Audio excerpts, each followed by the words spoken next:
Hello everyone, BPSC previous year question series में आज हम लोग देखेंगे फिजिक्स से जितने भी क्वेश्चन अब तक बीपीएससी में आए हुए हैं उन सबको कवर करेंगे। तो आते हैं पहले क्वेश्चन पे। निम्न तत्वों में से किसमें न्यूट्रॉन नहीं होता है?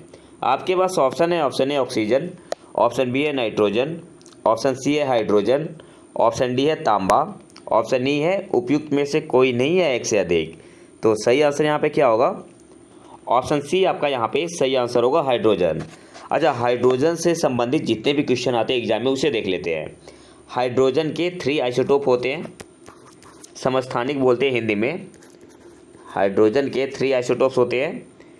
एक होता है आपका हाइड्रोजन 1H1, एक होता है 1H2 जिसे क्या बोलते हैं, ड्यूटेरियम, और एक होता है ट्राइटियम 1H3। 1H1 हाइड्रोजन होता है, 1H2 क्या होता है, ड्यूटेरियम होता है, और 1H3 क्या होता है, ट्राइटियम होता है। हाइड्रोजन में जीरो न्यूट्रॉन होते हैं, कोई भी न्यूट्रॉन नहीं होता। ड्यूटेरियम में 1 न्यूट्रॉन होता है 2-1, और जो ट्राइटियम होता है इसमें 2 न्यूट्रॉन होते हैं। तो आपको यहाँ से क्या याद रखना है, हाइड्रोजन में 0 न्यूट्रॉन होते हैं, कोई न्यूट्रॉन नहीं होता हाइड्रोजन में। ड्यूटेरियम में 1 न्यूट्रॉन होता है, और ट्राइटियम में 2 न्यूट्रॉन होते हैं, और हाइड्रोजन के 3 आइसोटोप या समस्थानिक होते हैं। नेक्स्ट आते हैं, एंगस्ट्रॉम किसकी इकाई है? तो मैं यहाँ पे क्या करूँगा कि ऑप्शन नहीं बोलूँगा, मैं सीधे आंसर पे आऊँगा। एंगस्ट्रॉम किसकी इकाई होती है? वेवलेंथ की, या हिंदी में क्या बोलेंगे, तरंग दैर्घ्य की। तो यहाँ पे सही आंसर क्या होगा? ऑप्शन ए आपका यहाँ पे सही आंसर होगा, तरंग दैर्घ्य की। और कुछ फॉर्मूला याद कर लो जहाँ से एग्जाम में क्वेश्चन आते हैं, जैसे एनर्जी इक्वल टू होता है Hc/λ, या इसे ऐसे भी लिखते हैं H म्यू। म्यू क्या है? फ्रीक्वेंसी है, और फ्रीक्वेंसी की वैल्यू कितनी होती है? C/λ। तो इम्पोर्टेंट फॉर्मूला है, पूछता है एग्जाम में। नेक्स्ट आते हैं, प्रकाश वर्ष किसकी इकाई है? आपके पास ऑप्शन है, ऑप्शन ए समय, ऑप्शन बी है गति मोशन, ऑप्शन सी है दूरी, ऑप्शन डी है प्रकाश की तीव्रता, ऑप्शन ई है उपयुक्त में से कोई नहीं है एक से अधिक। तो सही आंसर क्या होगा? प्रकाश वर्ष दूरी की इकाई है, ऑप्शन सी आपका यहाँ पे सही आंसर होगा। और एक प्रकाश वर्ष में कितना मीटर होता है आपसे एग्जाम में पूछता है, और कितनी बार आया हुआ है? तो एक प्रकाश वर्ष में 1 लाइट ईयर में 9.46 इंटू 10⁻15 मीटर होता है। एक प्रकाश वर्ष में 9.46 इंटू 10⁻15 मीटर होता है।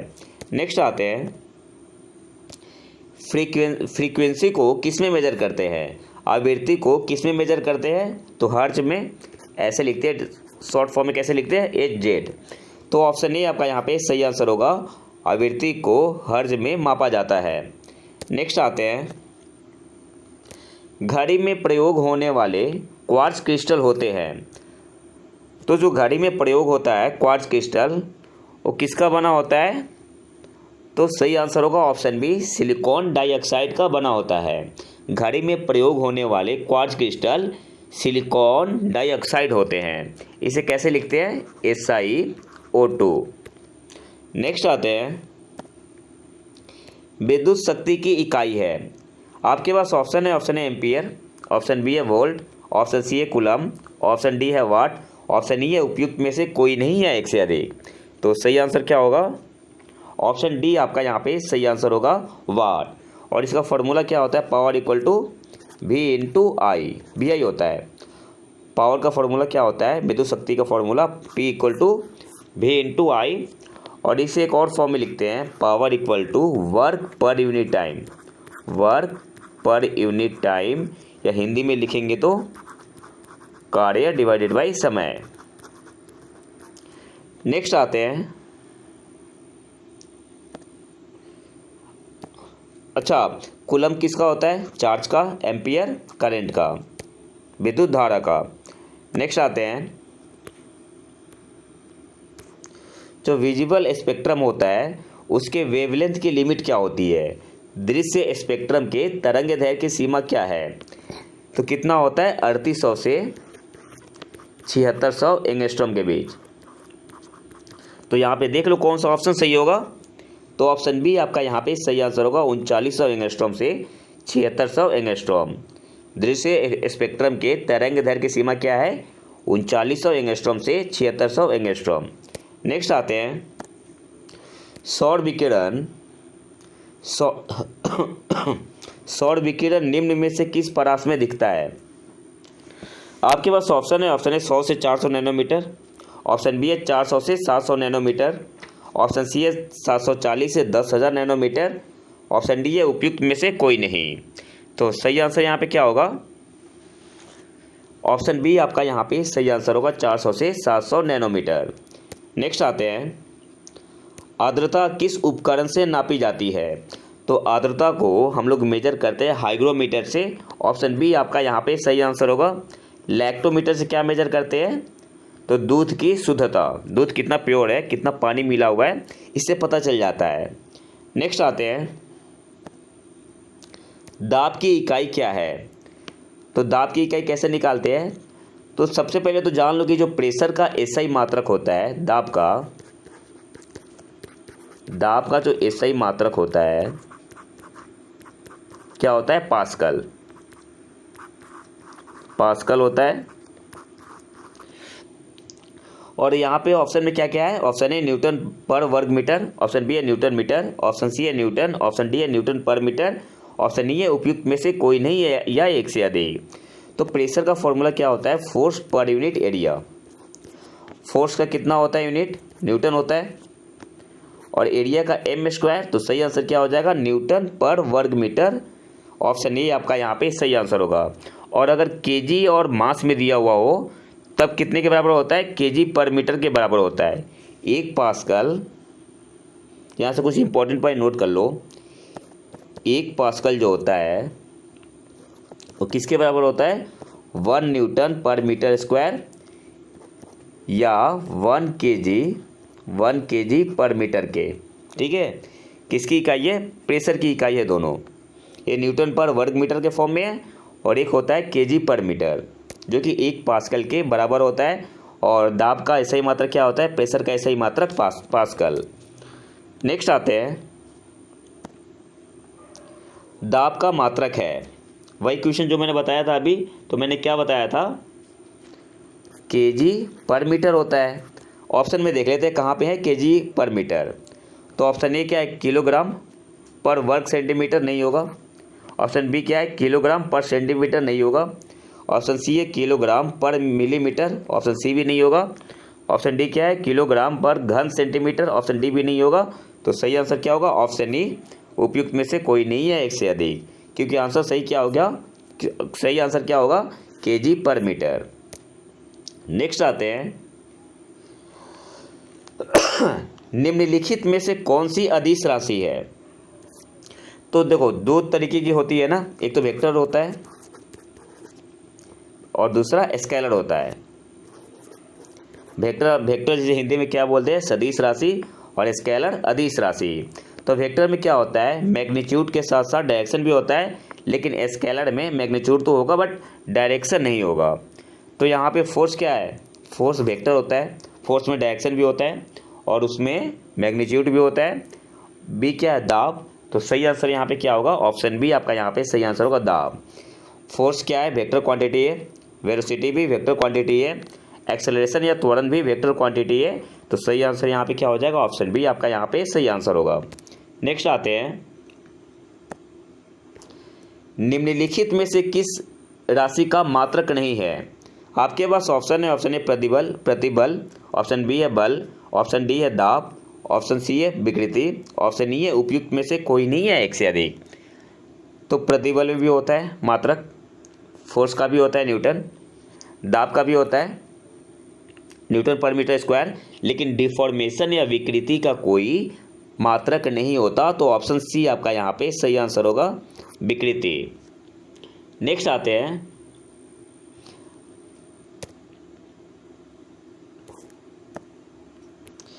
सही कथन का चुनाव करना है।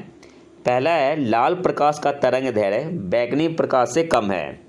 ऑप्शन बी है लाल प्रकाश का तरंग दैर्घ्य वेवलेंथ बैंगनी प्रकाश से ज़्यादा है। ऑप्शन सी है बैंगनी प्रकाश का तरंग दैर्घ्य हरे प्रकाश से ज़्यादा है। ऑप्शन डी है बैगनी प्रकाश का तरंग दैर्घ्य पीले प्रकाश से ज़्यादा है। ऑप्शन ई है उपयुक्त में से कोई नहीं है एक से अधिक। तो यहाँ पे सही आंसर क्या होगा? ऑप्शन बी आपका यहाँ पे सब सही आंसर होगा। लाल प्रकाश का तरंग दैर्घ्य बैगनी प्रकाश से ज़्यादा है। तो जो विजुअल स्पेक्ट्रम होता है ना वेवगाइड, तो सबसे ज़्यादा वेवलेंथ किसका होता है? रेड कलर का। तो यही कारण है ना कि जब सूर्यास्त होता है तो हमें लाल रंग का कलर दिखाई देता है। जब सूर्यास्त होता है ना तो हमें कौन सा कलर दिखाई देता है? Reddish colour. ऐसा क्यों होता है?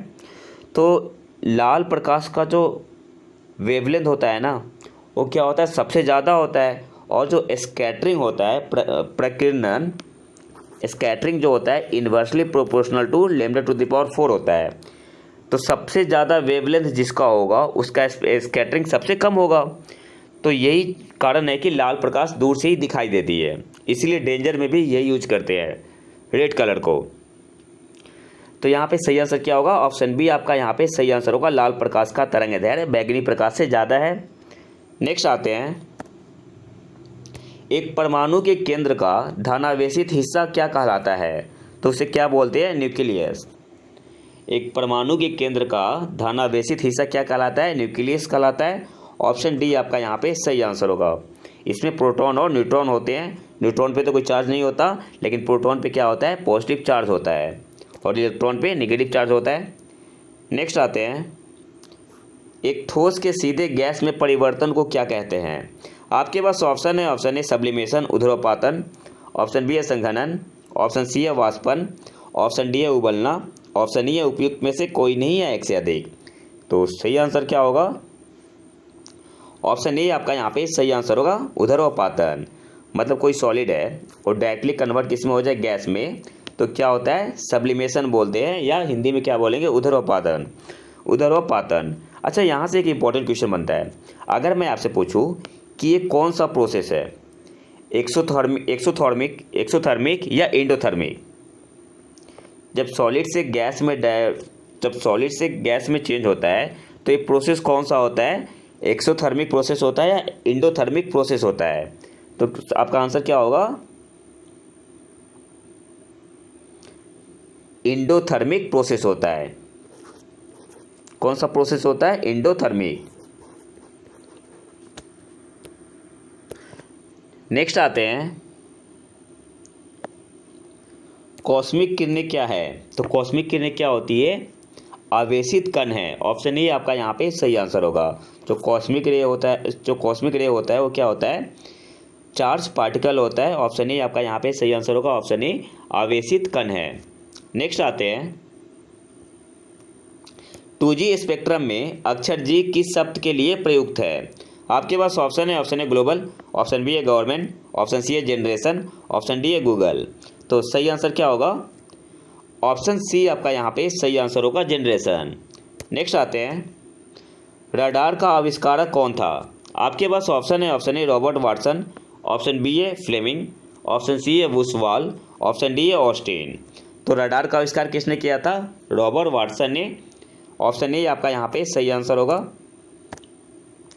गॉड पार्टिकल क्या है? तो गॉड पार्टिकल क्या होता है? Higgs boson. ऑप्शन बी आपका यहाँ पे सही आंसर होगा। गॉड पार्टिकल क्या है? Higgs boson. नेक्स्ट आते हैं, सर सीवी रमन को भौतिकी का नोबेल पुरस्कार प्राप्त हुआ था। आपके पास ऑप्शन है। ऑप्शन ए 1928 में, ऑप्शन बी है 1930 में, ऑप्शन सी है 1932 में, ऑप्शन डी है 1950 में। तो सही आंसर क्या होगा? ऑप्शन बी आपका यहाँ पे सही आंसर होगा, 1930 में। नेक्स्ट आते हैं, अब कुछ इंपॉर्टेंट देख लेते हैं जिनको नोबेल पुरस्कार मिला हुआ है भारत से। तो रविंद्रनाथ ठाकुर को मिला है। किस विषय क्या था इनका? साहित्य में। और कौन से साल में दिया गया? 1913 में। सीवी रमन को फिजिक्स के लिए, भौतिक के लिए 1930 में।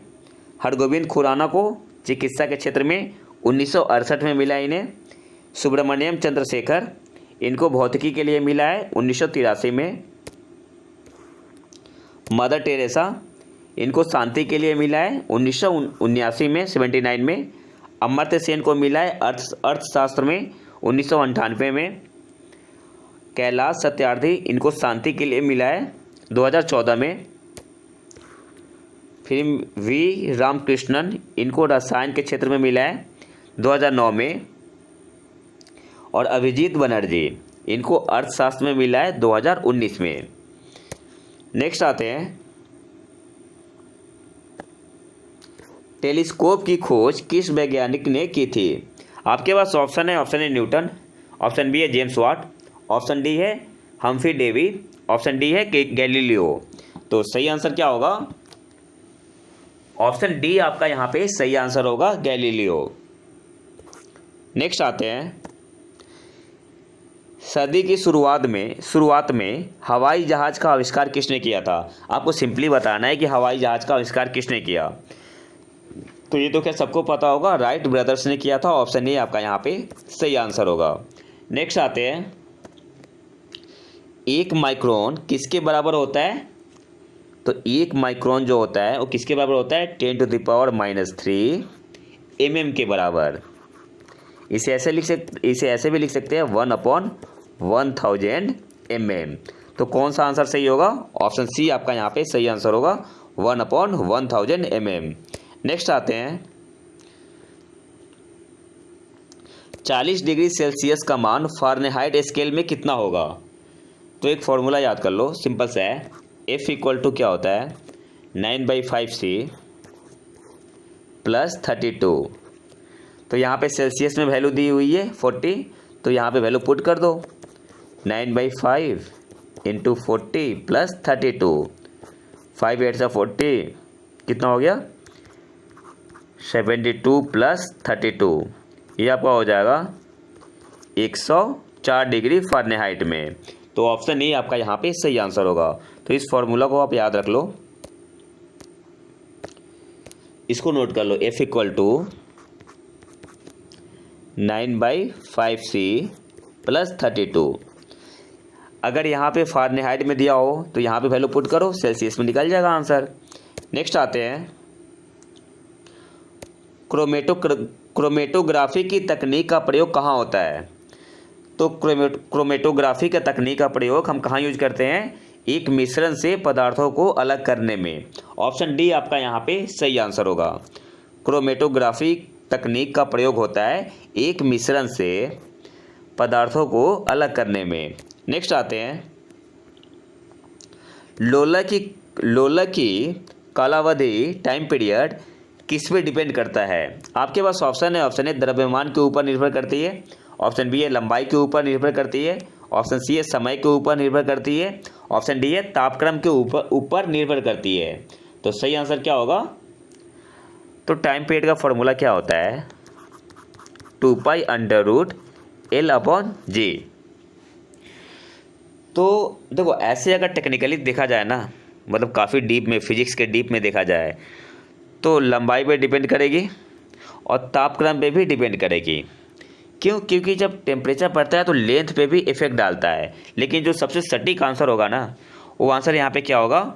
ऑप्शन बी आपका आंसर होगा, लंबाई के ऊपर निर्भर करती है। नेक्स्ट आते हैं, बल गुणनफल है तो फोर्स = क्या होता है? मास × एक्सेलरेशन। तो खैर काफ़ी सिंपल है, मतलब बल किसका गुणनफल है? द्रव्यमान और त्वरण का, एक्सेलरेशन का। तो ऑप्शन बी आपका यहाँ पे सही आंसर होगा। नेक्स्ट आते हैं, त्वरण ज्ञात करने का सही सूत्र कौन सा है? तो हम क्या जानते हैं, एक्सेलरेशन क्या होता है? Change in velocity with respect to time. तो यहाँ पे सही आंसर क्या होगा? ऑप्शन ए आपका यहाँ पे सही आंसर होगा, A = V - U/T। फॉर्मूला क्या होता है? अब कुछ इंपॉर्टेंट फार्मूला देख लो जहाँ से एग्जाम में क्वेश्चन आ सकता है। एक तो होता है V = U + AT, यहीं से A की वैल्यू कितनी आई है? V - U/AT। एक होता है V² = U² + 2AS, और एक होता है S = UT + ½ AT²। नेक्स्ट आते हैं, निम्नलिखित में से कौन सी राशि सदिश नहीं है? मतलब कौन सी राशि वेक्टर नहीं है?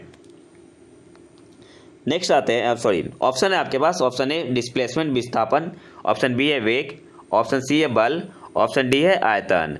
तो विस्थापन डिस्प्लेसमेंट क्या है, वेक्टर क्वांटिटी है। बी क्या है, वेग वेलोसिटी भी क्या है, वेक्टर क्वांटिटी है। सी है बल, बल भी वेक्टर क्वांटिटी है, लेकिन आयतन क्या है, वेक्टर क्वांटिटी नहीं है। तो ऑप्शन डी आपका यहाँ पे सही आंसर होगा। अच्छा डिस्प्लेसमेंट क्या होता है, विस्थापन। तो मान लो कि देखो ये पॉइंट ए है और ये पॉइंट बी है। कोई आदमी, एक मिनट, मतलब कोई भी आदमी है, ये पॉइंट से वॉकिंग करना शुरू किया, बी पॉइंट पे पहुंच गया, फिर बी पॉइंट से वापस कहाँ पे आ गया, फिर बी पॉइंट से ए पॉइंट पे आ गया। तो मतलब हम क्या बोलेंगे कि ये कितना डिस्प्लेस हुआ, तो जीरो। तो डिस्प्लेसमेंट या विस्थापन क्या होता है, final position minus initial position. तो यहाँ पे हम क्या देख रहे हैं, फाइनल पोजीशन भी यही है, इनिशियल पोजीशन भी यही है, तो डिस्प्लेसमेंट क्या हुआ, जीरो हुआ। अगर मैं पूछता कि डिस्टेंस कितना, जिस आदमी ने वॉक किया है उसने डिस्टेंस कितना कवर किया, तो मान लो कि अगर ये डिस्टेंस x है, फिर वापस आ गया, तब डिस्टेंस अगर पूछे तो 2x होगा, लेकिन डिस्प्लेसमेंट अगर पूछ रहा है तो क्या होगा, जीरो होगा। नेक्स्ट आते हैं, पदार्थ के संवेग और वेग के अनुपात में कौन सी भौतिक राशि प्राप्त की जाती है। तो संवेग क्या होता है, मास इंटू वेलोसिटी, और किसका अनुपात निकालना है, किसके साथ, वेलोसिटी के साथ। तो इन दोनों का रेशियो क्या होगा, वेलोसिटी तो कैंसिल हो जाएगा, क्या बचेगा, मास। तो ऑप्शन सी आपका यहाँ पे सही आंसर होगा, द्रव्यमान। नेक्स्ट आते हैं, एक पिकोग्राम किसके बराबर होता है, तो 10⁻⁻12 ग्राम के। ऑप्शन सी आपका यहाँ पे सही आंसर होगा। एक पिकोग्राम 10⁻12 ग्राम के बराबर होता है। नेक्स्ट आते हैं, आप एक लिफ्ट में खड़े हैं, लिफ्ट के फर्श पर आपके भार द्वारा लग रहा बल, आपके पास ऑप्शन है, ऑप्शन ए लिफ्ट के 9.8 मीटर पर सेकेंड स्क्वायर के त्वरण से ऊपर जाते समय शून्य होगा। तो नहीं, ऐसा नहीं होता। नीचे जाते समय अगर लिफ्ट का एक्सेलरेशन कितना है, मतलब जी की वैल्यू कितनी है, 9.8 मीटर पर सेकेंड स्क्वायर, तो उस केस में जीरो होता है जब लिफ्ट क्या होता है, 9.8 मीटर पर सेकेंड स्क्वायर के त्वरण से नीचे आती है। तो ऑप्शन बी आपका यहाँ पे सही आंसर होगा। नेक्स्ट आते हैं, वायु में ध्वनि तरंगे होती है। आपके पास ऑप्शन है, ऑप्शन ए तिरछी, ऑप्शन बी है अनुदैर्ध्य, ऑप्शन बी है विद्युत चुंबकीय, ऑप्शन डी है ध्रुवीकृत, ऑप्शन ई है उपयुक्त में से कोई नहीं है, एक से अधिक। तो जो वायु में जो साउंड वेव होता है, ध्वनि तरंग कैसी होती है, अनुदैर्ध्य होती है। ऑप्शन बी आपका यहाँ पे सही आंसर होगा। मैं किसी और वीडियो में जो वेव से जितने भी क्वेश्चन आते हैं ना एग्जाम में, उसे कवर करूँगा। छोटा सा वीडियो होगा लेकिन काफ़ी इंपॉर्टेंट होगा। नेक्स्ट आते हैं, रेत और नेफ्थलीन के मिश्रण को किसके द्वारा पृथक किया जाता है। मतलब रेत और नेफ्थलीन के मिश्रण को, उसको सेपरेट किस मेथड से करते हैं। आपके पास ऑप्शन है, option A sublimation, option B है आसवन, ऑप्शन सी है बोथ, ऑप्शन डी है नन ऑफ दीज। तो सही आंसर क्या होगा, ऑप्शन ए आपका यहाँ पे सही आंसर होगा। सब्लिमेशन से हीट करते हैं तो नेफ्थलीन क्या होता है, सॉलिड से गैस में ट्रांसफॉर्म हो जाता है डायरेक्ट, और रेत बच जाता है। तो ऑप्शन ए आपका यहाँ पे सही आंसर होगा। नेक्स्ट आते हैं, टरबाइन एवं डायनेमो से बिजली प्राप्त करने में किस ऊर्जा को विद्युत ऊर्जा में परिवर्तित करते हैं। तो टरबाइन हुआ या डायनेमो हुआ, इसमें क्या होता है कि हम मैकेनिकल एनर्जी को इलेक्ट्रिकल एनर्जी में कन्वर्ट करते हैं, या हिंदी में अगर बोलेंगे तो क्या बोलेंगे, मैकेनिकल एनर्जी को किस में चेंज कर, यांत्रिक ऊर्जा को विद्युत ऊर्जा में चेंज करते हैं। तो यहाँ पे सही आंसर क्या हो जाएगा, ऑप्शन सी आपका यहाँ पे सही आंसर होगा। मैकेनिकल ऊर्जा या यांत्रिक ऊर्जा को विद्युत ऊर्जा में परिवर्तित करते हैं।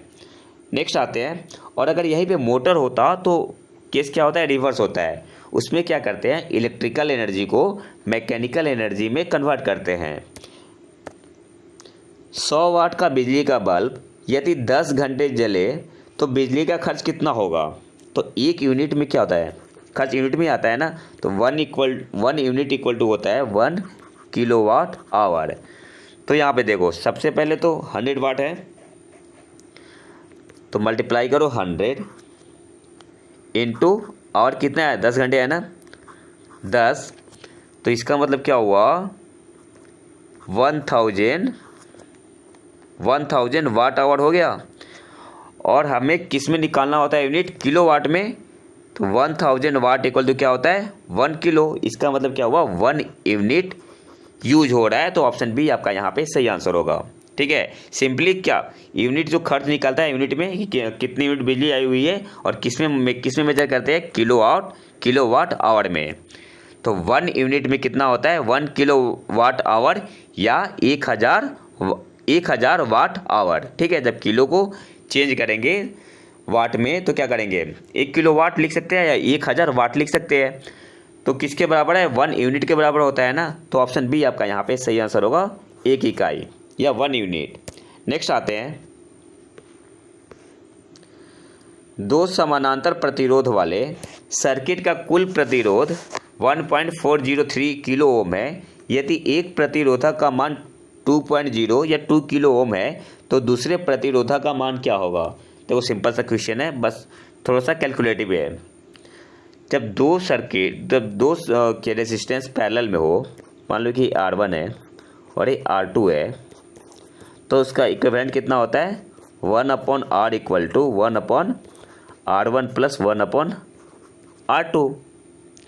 देखो कुल प्रतिरोध कितना गिवन है, 1.403, मतलब R की वैल्यू गिवन है 1.403 गिवन है, और एक R2 की वैल्यू गिवन या R1 की वैल्यू गिवन है 2 किलो ओम। हमें क्या निकालना है, R2 की वैल्यू निकालनी है। तो वैल्यू पुट करो, आंसर निकालो।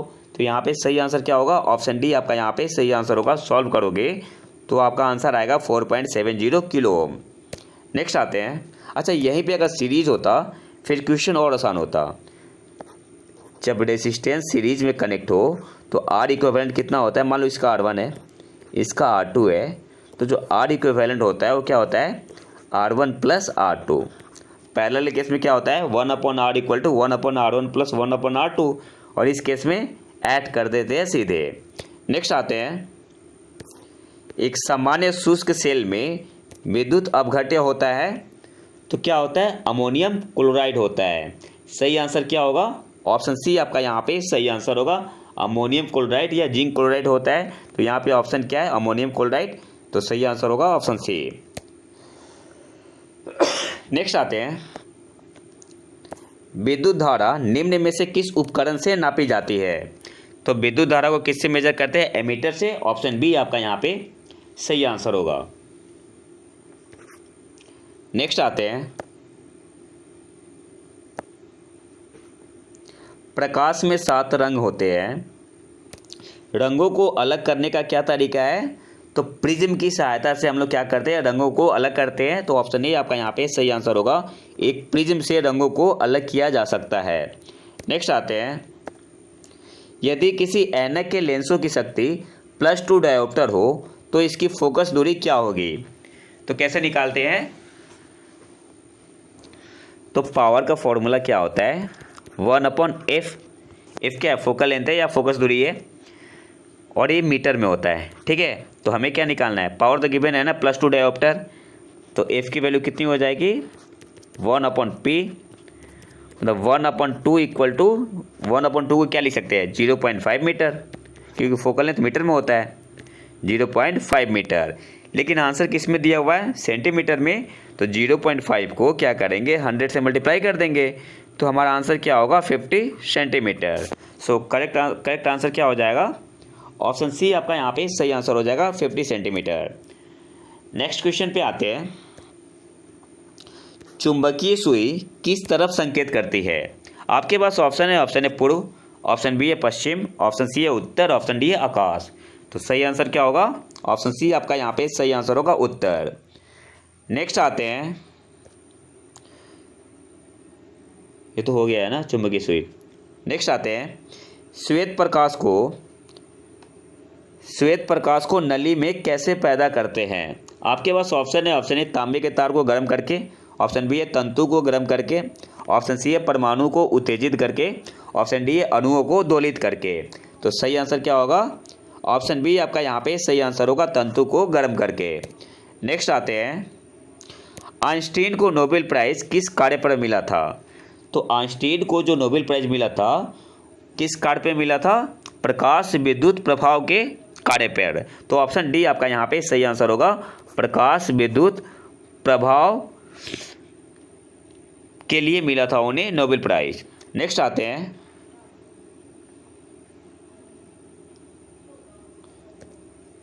विद्युत उत्पन्न करने के लिए कौन सी धातु का उपयोग होता है? तो इलेक्ट्रिसिटी किससे जनरेट करते हैं? यूरेनियम से, न्यूक्लियर पावर प्लांट में। तो ऑप्शन ए आपका यहाँ पे सही आंसर होगा, यूरेनियम। नेक्स्ट आते हैं, कमरे को ठंडा किया जा सकता है। तो कमरे को हम लोग कैसे ठंडा कर सकते हैं? तो संपीड़ित गैस को छोड़ने से। ऑप्शन बी आपका यहाँ पे सही आंसर होगा, संपीड़ित गैस को छोड़ने से। नेक्स्ट आते हैं, आमतौर पर सुरक्षा फ्यूज लगाने के लिए प्रयोग होने वाले तार किस पदार्थ का बना होता है? तो जो फ्यूज लगा होता है वो किसका बना होता है? टीन और शीशे का एक मिश्र धातु है। ऑप्शन डी आपका यहाँ पे सही आंसर होगा, और इसका मेल्टिंग पॉइंट लो होता है। तो यहाँ पे ऑप्शन डी आपका यहाँ पे सही आंसर होगा। नेक्स्ट आते हैं, निम्न में से कौन सा ऊष्मा का सबसे अधिक कुचालक है? आपके पास ऑप्शन है, ऑप्शन ए तांबा, ऑप्शन बी है सीसा, ऑप्शन सी है पारा, ऑप्शन डी है जस्ता, ऑप्शन ई है उपयुक्त में से कोई नहीं है एक से अधिक। तो सही आंसर क्या होगा? ऑप्शन सी आपका यहाँ पे सही आंसर होगा, पारा। तो जो पारा की ऊष्मा चालकता होती है वो होती है 8.31, और जो सीसा की चालकता होती है वो कितनी होती है? 34.7 वाट MK। तो सही आंसर क्या होगा? ऑप्शन सी आपका यहाँ पे सही आंसर होगा, पारा।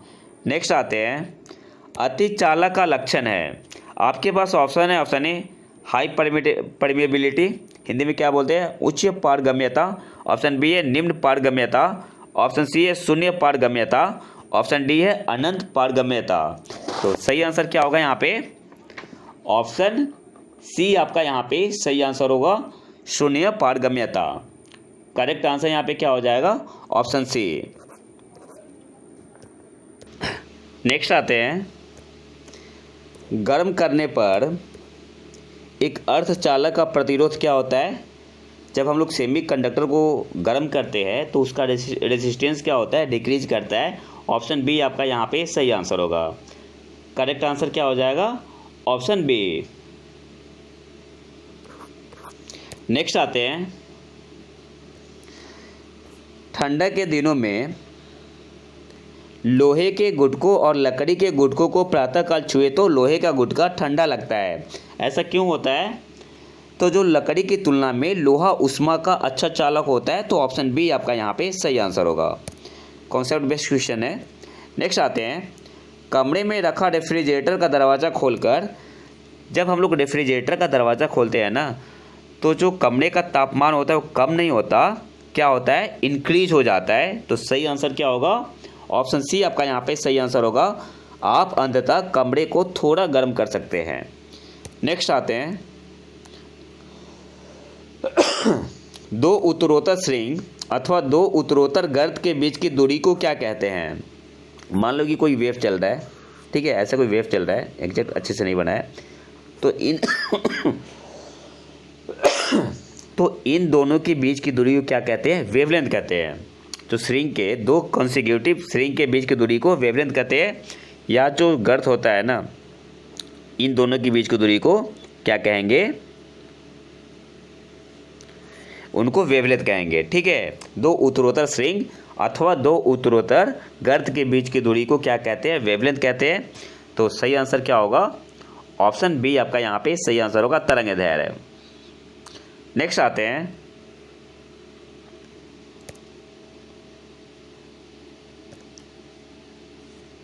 जब प्रकाश एक माध्यम से दूसरे माध्यम में जाता है तो निम्न में से क्या नहीं बदलता है? आपके पास ऑप्शन है, option A velocity, option B है वेवलेंथ तरंगदैर्घ्य, ऑप्शन सी है फ्रीक्वेंसी, ऑप्शन डी है अपवर्तांक, ऑप्शन ई है उपयुक्त में से कोई नहीं है एक से अधिक। तो सही आंसर क्या होगा यहाँ पे? फ्रीक्वेंसी जो आवृत्ति होती है ना वो चेंज नहीं होती है। ऑप्शन सी आपका यहाँ पे सही आंसर होगा। नेक्स्ट आते हैं, पढ़ने में काम आने वाला ग्लास लेंस किस प्रकार के लेंस से बनते हैं? तो इसमें हम लोग क्या यूज करते हैं? जो पढ़ने वाला ग्लास होता है उत्तल लेंस। ऑप्शन बी आपका यहाँ पे सही आंसर होगा।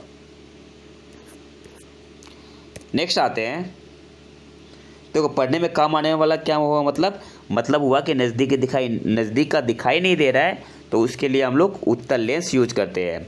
और मैंने इसको एक अलग वीडियो में 8 मिनट का वीडियो है और काफ़ी अच्छे से समझाया हुआ है। वहाँ पे आप ये सीख सकते हो ना कि बस पावर के साइन को देख के ये बता सकते हो कौन सा लेंस यूज हुआ है, कौन सा दोष है, निकट दृष्टि दोष है या दीर्घ दृष्टि दोष है। काफ़ी अच्छा वीडियो है, मैं लिंक डाल दूंगा कमेंट बॉक्स में, आप लोग उसे ज़रूर देखना। नेक्स्ट आते हैं,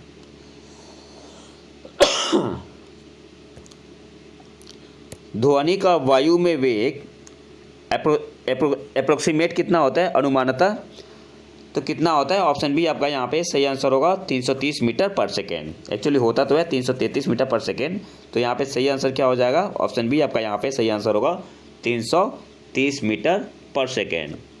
नेक्स्ट आते हैं,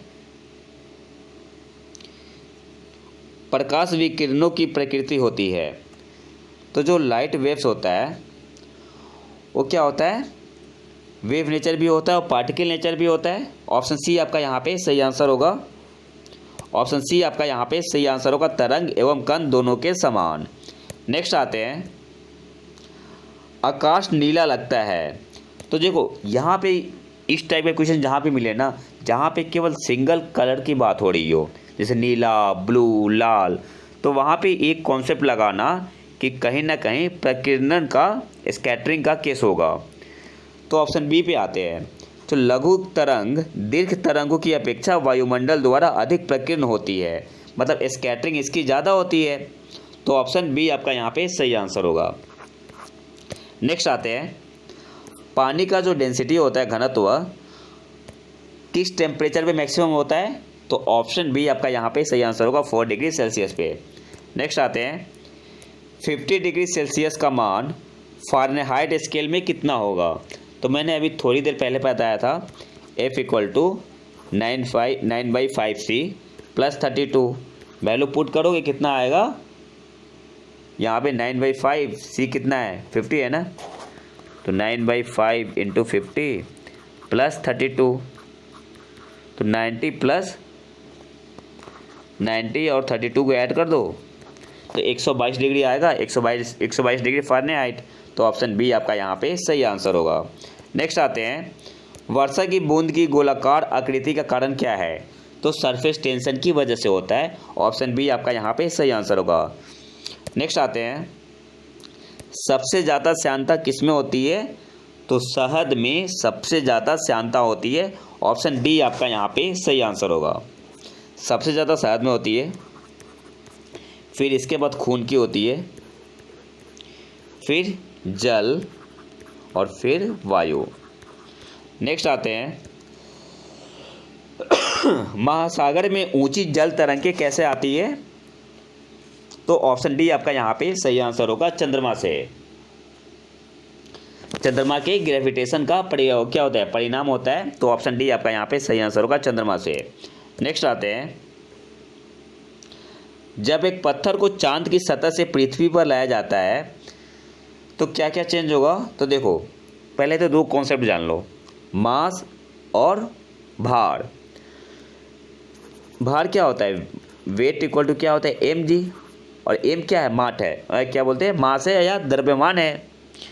तो जब हम लोग किसी पत्थर को चांद की सतह से पृथ्वी पर लाएंगे तो मास या द्रव्यमान सेम ही रहेगा, चेंज क्या होगा, वेट क्यों चेंज होगा या भार क्यों चेंज होगा कि जी की वैल्यू चेंज हो जाती है पृथ्वी पे, तो सही आंसर यहाँ पे क्या होगा, इसका भार बदल जाएगा परंतु द्रव्यमान नहीं बदलेगा, ऑप्शन बी आपका यहाँ पे सही आंसर होगा। नेक्स्ट आते हैं, सौर ऊर्जा निम्न में से किससे प्राप्त होती है, ये क्या सॉल्व करना है, ऑप्शन सी आपका यहाँ पे सही आंसर होगा, सूर्य। नेक्स्ट आते हैं, सूर्य पर ऊर्जा का निर्माण कैसे होता है, तो न्यूक्लियर फ्यूजन होता है, फिजन नहीं होता, फ्यूजन होता है, ऑप्शन बी आपका यहाँ पे सही आंसर होगा, नाभिकीय संलयन द्वारा। करेक्ट आंसर क्या हो जाएगा, ऑप्शन बी, नाभिकीय संलयन द्वारा। नेक्स्ट आते हैं, प्रथम भारतीय उपग्रह आर्यभट्ट कब छोड़ा गया, तो 19 अप्रैल 1975 को, ऑप्शन बी आपका यहाँ पे सही आंसर होगा। नेक्स्ट आते हैं, वर्ष दीर्घतम होता है, मतलब कौन से ग्रह पे वर्ष मैक्सिमम होता है ईयर, तो ऑप्शन ए आपका यहाँ पे सही आंसर होगा प्लूटो पे। नेक्स्ट आते हैं, विद्युत चुंबकीय तरंगों का वेग होता है, जो इलेक्ट्रोमैग्नेटिक वेव्स होता है उसकी वेलोसिटी कितनी होती है, तो ऑप्शन ए आपका यहाँ पे सही आंसर होगा 3 × 10⁸ मीटर पर सेकेंड। जो इलेक्ट्रोमैग्नेटिक वेव होता है विद्युत चुंबकीय तरंग, उसका वेग होता है वेलोसिटी 3 × 10⁸ मीटर पर सेकेंड। नेक्स्ट आते हैं, सूर्य के प्रकाश का धरती की सतह पर पहुंचने में लगने वाला समय है 4.2 सेकेंड, ऑप्शन बी है 4.8 सेकेंड, ऑप्शन सी है 8.5 मिनट, ऑप्शन डी है 3.6 घंटे। तो ऑप्शन डी तो हटा ही दो, तो सही आंसर क्या होगा, ऑप्शन सी आपका यहाँ पे सही आंसर होगा 8.5 मिनट। एक्चुअली में लगता कितना है, 8 मिनट 19 सेकेंड, 8 मिनट 19 सेकेंड लगता है, लेकिन यहाँ पे जो सबसे क्लोज आंसर है वो कौन सा है, 8.5 मिनट या 8 मिनट 30 सेकेंड गिवन है, तो इसके सबसे क्लोज ऑप्शन सी है, तो ऑप्शन सी आपका यहाँ पे सही आंसर होगा। अगर ऑप्शन ई होता फिर ऑप्शन ई आपका यहाँ पे सही आंसर होता। नेक्स्ट आते हैं, सूर्य का प्रकाश पृथ्वी पर पहुँचता है, आपके पास ऑप्शन है 5 मिनट में, ऑप्शन बी है 6 मिनट, ऑप्शन सी है 8 मिनट, ऑप्शन डी है 10 मिनट, ऑप्शन ई है उपयुक्त में से कोई नहीं है एक से अधिक। तो सही आंसर क्या होगा, मैंने अभी थोड़ी देर पहले बताया था 8 मिनट और 19 सेकेंड लगता है, तो सही आंसर होगा ऑप्शन ई उपयुक्त में से कोई नहीं। नेक्स्ट आते हैं, सौर मंडल का सबसे बड़ा ग्रह कौन सा है, तो जुपिटर है, बृहस्पति, ऑप्शन सी आपका यहाँ पे सही आंसर होगा। नेक्स्ट आते हैं, निम्नलिखित में से कौन एक कंप्यूटर की भाषा नहीं है, तो बेसिक भी है, सी भी है, फोरट्रॉन भी है, फास्ट नहीं है, तो ऑप्शन सी आपका यहाँ पे सही आंसर होगा। नेक्स्ट आते हैं, निम्न में से कौन सी धातु रोशनी के बल्बों में फिलामेंट के रूप में प्रयोग होती है, तो इसका आंसर क्या होगा, ऑप्शन डी टंगस्टन।